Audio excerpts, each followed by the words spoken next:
இன்றே டவுன்லோட் செய்து உங்கள் ஃபேவரட் ஷோக்களை என்ஜாய் பண்ணுங்க. 750 ரியால் சொன்னாங்க, அங்கே போய் 450 ரியால் கொடுத்துருவாங்க. அதுலேயும் பாதி குறைச்சிட்டாங்க. ஆமாம்.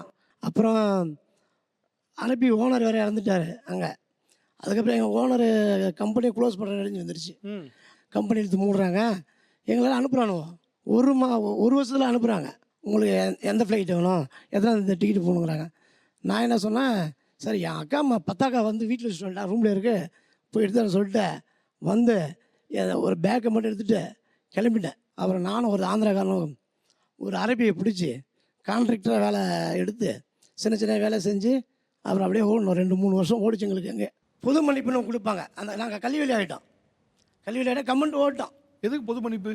அந்த நாங்கள் நாங்கள் இந்தியா திருநாடு வரதுக்கு, திரும்ப இந்தியா வரதுக்கு நாங்கள் கம்பெனியில் இந்தியா வரதுக்கு எதுக்கு சார் மன்னிப்பு? நாங்கள் கமெண்ட் ஓட்டோம் சார். கமெண்ட் ஓடிட்டோம். ஓ, கம்பெனி விட்டு ஓடினதுனால நாங்கள் போய் வெளியே வேலை செய்கிறோம். அப்போ வந்து ஓனர் வந்து இறந்துட்டாரு, நிர்வாகம் சரியில்லை. அப்போ திரும்ப புரியுது. பொது மன்னிப்புனாக்கா பாஸ்போர்ட் தேவையில்லை சார். இந்தியன் எம்பசியில் போயிட்டு ஒரு எமர்ஜென்சி பாஸ்போர்ட் தருவாங்க. அதை வாங்கிக்கிட்டு ரியாத் ஜெயிலில் போய் வைப்பான் ஒரு வாரத்துக்கு. ஜெயிலையா? ஆமாம். இதுதான் நடந்துக்கிட்டு இருக்கு. அப்போ யோசனை பண்ணேன், 4 வருஷம் ஆகிப்போச்சு, கடலை அடைச்சிட்டோம், ஒன்றுமே ஊருக்கு போடுவோம், இனிமேல் போலீஸ் பிடிச்சா சவுக்கடி தருவான், நம்மளால் தாங்க முடியாது. சவுக்கடி தான். ஆமாம் சார், பின்னாடி கட்டி வச்சு சார் அடிப்பாங்க. அது மாதிரி நம்ம இருக்கோம். நான் சொல்லிட்டேன். அப்புறம் போனேன், இந்தியன் எம்பசிக்கு போனேன். அவங்க என்ன சொன்னாங்க, போலீஸில் கம்ப்ளைண்ட் கொடுத்துருவாங்க. நாங்கள் போலீஸில் போய் கொடுத்தோம். போலீஸ் என்ன பண்ணார், உங்கள் ஆஃபீஸ் தெரியுமா? தெரியுண்ணே. அழைச்சிட்டு போனார். அங்கே ஓனர் இல்லை, ஆனால் ஓனர் கிடையாது, அந்த ஹெச்ஆர் தான் இருக்கிறாரு. அவர் வந்து பாஸ்போர்ட்டு கேட்கறதுக்கு நாங்கள் பாஸ்போர்ட்டை ஜெயிலில் ஒப்படைக்கிறோம், நீங்கள் ஒரு அழைச்சிட்டு போங்கிறாப்புல. உடனே லீகல் அட்வைசர்னு ஒருத்தர் இருக்காருங்க, வக்கீல் கம்பெனிக்கு. அவர் அரபி. அவர் வந்து பலான்னு அடிச்சிட்டார் என்ன. உங்களையா? போலீஸ் முன்னாடியே அடிச்சிட்டோன்னே நானும் எனக்கு அரபி கற்றுக்கிட்டேன். இப்போ 4 வருஷம் அரபி கற்றுக்கிட்டானே. என்ன ஏன்டா அடிக்கிறேன் அப்படின்னா, எனக்கு 3 வருஷம் சொன்னல அக்ரிமெண்ட்டு, 1 வருஷம் எப்படி அனுப்புனேன் நீ முடிவு பண்ணேன். நான் என்ன பண்ண, ஓனர் என்ன பண்ண முடியும், நல்லா அரபி பேசுகிறேன். அப்புறம் சொல்லி போலீஸ் வாக்குவாதம் பண்ணான்னு சொல்லிட்டு போலீஸ் போலீஸ் வந்து என்னை கொண்டு ஜெயிலில் வச்சாங்க. 24 ஹவருக்குள்ளே இவருக்கு பாஸ்போர்ட் ஒப்படைக்கலனாக்கா ஓமன் அடைக்கணும்னு அப்புறம் உணவு ஒப்படைச்சிட்டான். எவ்வளோ நாள் ஜெயிலில் இருந்தீங்க? 1 வாரம் வச்சுருந்தாங்க சார். 1 வாரம் ஜெயிலில் இருந்தீங்க? ஆமாம், 1 வாரம் வச்சுது. அந்த பாஸ்போர்ட்டை கூட கொட்டுவான் சார் அப்படியே ஜெயிலில். நானும் தேடி பொறுக்கணும். அப்போ மொட்டை அடிச்சிடணும். எதுக்கு? அது தப்பு தண்டனை. அது இங்கே கூட சேர்ந்து கும்மால் அடிச்சு அப்படியே இங்கே தங்கிட்டா இதுதான் பிரச்சனை. கரெக்டா? அதே மாதிரி சார் அவங்களோட பயம். ஓகே, ஆனா நீங்க எப்படி வந்தீங்க பாத்தீங்களா? வந்த உடனே எப்ப கிளம்புவோன்னு கேக்குறாங்க. நீங்க உள்ளுக்குள்ள இவ்வளவு மேட்டர் இருக்கு, அது எல்லாத்தையும் ஓரமா ஒதுக்கி வச்சுட்டு ஏதோ உங்களை வந்து நீங்க வந்ததுனால அவங்க ஃப்ரீயா இருக்க முடியாத மாதிரியும் அவங்களுக்கு கஷ்டமா இருக்க மாதிரியும் வந்த உடனே எப்ப கிளம்புவேன்னு கேக்குறாங்க. நம்ம இவ்வளவு மேட்டர் வச்சிருக்கோம். இல்ல சார், அது ஊர்களில் இருந்தா அது நடக்கும். இருந்தாலும் எல்லாரும் அப்படி கிடையாதுல்ல சார்.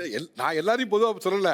எல்லாருக்கும் பயம் என்னன்னா, இப்ப இங்க இருந்தோம் வச்சுங்களேன், கூட்டாளிகள் எல்லாம் சேர்ந்து சுத்துவோம். அப்ப என்ன தோணும், அவன் என்ன பண்றான், வாடா அவனை போய் கேட்கல, அப்படியே ஒரு பிரச்சனை உருவாகும். 4 போலீஸ் கேஸ் விழுவோம், 4 சிக்கல் ஏற்படும். இல்ல சார், எல்லாரும் பேசல, நீங்க கரெக்டா தான் கொடுத்தீங்க. நான் பேசும்போது தான் என்ன கவுண்டர் கொடுக்குற மாதிரி கொடுக்குறீங்க. உங்க ஒய்ஃப் கை தட்டலாம், கவனிச்சிங்களா இல்லையா? பார்த்தேன் சார். அவங்க இல்ல சார், எனக்கு என்னமோ நீங்க டக்குன்னு என்னை கண்டுபிடிச்சிங்களோன்னு ஒரு விஷயமா தோணுது. நான் சும்மா தாங்க கேட்டேன். இல்ல சார், நீங்க கரெக்டா கொஸ்டின் வரும்போது எப்படி இருக்கும், போகும்போது எப்படி இருக்குன்னு தான் கேட்டீங்க. ஆனா அதுக்குள்ள இவ்வளவு கேள்வி வச்சிருப்பேன்னு எனக்கு தெரியலையே. சில கேள்விகள் பதில் தெரிஞ்சுட்டே கேட்கறது, சில கேள்விகள் வந்து சும்மா போடுறது. நான் சும்மா தான் போட்டேன். ஓகே, இந்த பக்கம் சொல்லுவோம். ஓகே, கணவர் இருந்து நான் 10ஆம் தேதி வரேன் அப்படின்னு சொல்றாங்கன்னு வச்சுக்கோங்களேன். அந்த தேதி எப்படி இருக்கும்? கிளம்புறேன் நான் ஒரு 20-28ஆம் தேதி போல கிளம்பிடுவேன் அப்படின்னு சொல்ற டேட் எப்படி இருக்கும்? அது சொல்லவே முடியாதுண்ணா. அது அவங்க அந்த ஃபர்ஸ்ட் மந்த் சேலரிலாம் டிக்கெட் போடுவாங்க. 8ஆம் தேதி சம்பளம் கிடைக்கும், 10ஆம் தேதி டிக்கெட் போட்டுருவாங்க. நெக்ஸ்ட் மந்த் தான் வருவாங்க அந்த சேலரி வாங்கிட்டு. அந்த 20 டேஸ் வந்து எங்களுக்கு ஸ்பென்னே ஆகாதுண்ணா. அது கஷ்டமாக இருக்கும். அந்த கூப்பிட போகும்போது நானும் சாப்பிட மாட்டேன், அவங்களும் சாப்பிட மாட்டாங்க. சமைச்சு வச்சுட்டு அப்படியே மூட்டை வச்சுட்டு வந்துடுவாங்க. அங்கே 6 மணிக்கு ஃப்ளைட்னா நாங்கள் காலையிலே 6 மணிக்கே கிளம்பிடுவோம். அங்கே போய் உட்காந்தனால இருப்போமே ஒழிய. இங்கே ஒரு பொருளாதாரத்தில் பின்தங்கின வீடு தான். நான் போனது சின்ன ஓட்டு வீடு தான். எங்கள் அம்மா வாங்கி கொடுத்த சாமானை வைக்க அந்த வீட்டில் இடம் இல்லைண்ணா. அன்னைக்கு நான் முடிவு பண்ணேன், கல்யாணம் பண்ண அன்னைக்கு நம்ம ஒரு வீடு கட்டணும். கல்யாணம் ஆகி ஒரு 20 நாளில் ஊருக்கு போயிட்டாங்க, ஃபாரின் போயிட்டாங்க. அப்புறம் 3 வருஷம் கழிச்சு தான் வந்தாங்க. இந்த 3 வருஷ கேப்பில் என் பையன் வந்து தங்கிட்டான்.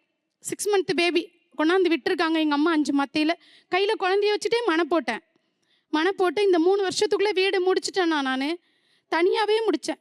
அவங்க சின்னோண்டு ஓட்டு வீட்டுக்குள்ளே இருந்தவங்க வீடு குடி போகிறதுக்கு 15 டேஸ்க்கு தான் பிஃபோராக வந்தாங்க.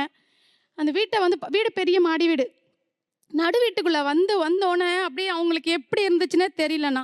அந்த வீடை அவங்க பார்க்கும்போது அப்படி கட்டி பிடிச்சிட்டு அழுதாங்கண்ணா. என்ன இப்போவும் இந்த ஆடு ஜீவிதம் போல கதைகள் வந்து நடந்துட்டு தான் இருக்கா சார்? இதுதான் வந்து நம்ம எப்படி பார்க்கணும்னு சொன்னால், இந்த மாதிரி வந்து குறைந்த திறனுடைய அல்லது திறனற்ற, குறைந்த படிப்புடைய அல்லது படிப்பறிவிற்றவர்களுடைய மைக்ரேஷன் தான் இது. இது வந்து திறன் உடையவர்கள் போகிற ஒரு மைக்ரேஷன், புலம்பெயர்வு இது இல்லை. திரைக்கடலோடையும் திரவியம் தேடு இல்லை, திரைக்கடலோடையும் துயரம் தேடு, அதுதான் அவங்களுடைய கதையாக இருக்குது நம்மளுக்கு. அப்போ வந்து இந்த மாதிரி வந்து திறன் இல்லாமல் அல்லது குறைந்த திறனோடு, படிப்பு அறிவு இல்லாமல் குறைந்த படிப்புகளோடு போகிறவங்கள என்ன வேலை வேணாலும் செய்யலாம் அப்படின்னு சொல்லிட்டு வளைகுடா நாடுகளில் அவங்கள வந்து வைத்துக் கொள்கிறார்கள். இப்போ உங்களோட கோரிக்கை என்ன சார்? இப்போ என்ன சேஞ்ச் வந்தால் பெட்டராக இருக்கும் நினைக்கிறீங்க? இப்போ இன்றைக்கி வந்து தொழிலாளர்கள் வந்து இன்றைக்கி எல்லாருமே வந்து அந்த நாடுகளுமே இது வந்து migration corridors R changing every day அப்படின்னு சொல்லுவோம். புலம்பெயர்வு வந்து ரொம்ப மாறிக்கிட்டே இருக்குது. இன்னொன்று பயங்கர காம்படிஷன். சவுத் ஏஷியாவில் எல்லா நாடுகளுமே தொழிலாளர்கள் அனுப்புகிறாங்க. அப்போ நம்ம இந்தியாவிலேருந்து தொழிலாளர்கள் அனுப்புகிறோன்னா திறனுடைய தொழிலாளர்கள் தான் போகணும். புரிந்து உணர்வு ஒப்பந்தம் இருக்கக்கூடிய நாடுகளுக்கு தான் அவர்கள் போட வேண்டும். அதே போல் வந்து அவர்களுக்கு குறைந்தபட்ச ஊதியங்கள் கொடுக்கப்பட வேண்டும். இந்த சிங்கிள் மேல் மைக்ரேஷன், சிங்கிள் ஃபீமேல் மைக்ரேஷன், இந்த ஆய்விலேயே நாங்கள் பார்த்தோம், 1 மில்லியன் பெண்கள் இன்றைக்கி வந்து விமென் லெஃப்ட் பிஹைண்ட். அப்படின்னா கணவர்மார்கள் வெளிநாட்டில் வேலை செய்கிறாங்க. 3 ஆண்டுக்கு ஒரு முறை 2 ஆண்டுக்கு ஒரு முறை தான் அவங்க ஊருக்கு வருவாங்க. இந்த மைக்ரேஷன் சைக்கிள் அப்படின்றது வந்து ஒரு 20-25 ஆண்டுகள் நீடிக்கும். அப்போ வந்து 25 ஆண்டுகளில் அவர் வந்து ஒரு 5 தடவை 6 தடவை தான் அவருடைய ஊருக்கு வந்து 1 மாதம் 2 மாதம் அவருடைய மனைவி பிள்ளைகளோடு இருந்துட்டு போக முடியும். இது வந்து தமிழ்நாடு டேட்டா. இது வந்து தமிழ்நாடு டேட்டா இப்போ நான் சொல்கிறேன். ஆனால் இது வந்து applicable to all. Rajeshkumar sir, இப்போது ஜி5ல உங்களுடைய ரேகை கூட இப்போ வந்து ஸ்ட்ரீம் ஆகிட்டு இருக்கு. ரேகையுமே ஒரு க்ரைம் ரிலேட்டடுக்கான ஒரு முக்கியமான ஒரு ஆஸ்பெக்ட் டீல் பண்ணக்கூடியது. இப்போ இங்கே பேசுனதுமே க்ரைம் தான், கிட்டத்தட்ட அவங்கள வந்து ஏமாத்துறதுங்கிறது ஒரு க்ரைம் தான். உங்களுடைய இத்தனை ஆண்டுகள் அனுபவத்தில் க்ரைம் ரிலேட்டட் திங்ஸில் இது போல் ஒரு சம்பவம் நீங்கள் கேள்விப்பட்டிருக்கீங்களா? இல்லை உங்களோட நாவல்களை கூட எங்கேயாவது பதிவு பண்ணியிருக்கீங்களா? நான் எழுதுகிற எல்லா கதைகளுமே பார்த்தீங்கன்னா ட்ரூ இன்சிடென்ட்ஸ் தான் எல்லாமே.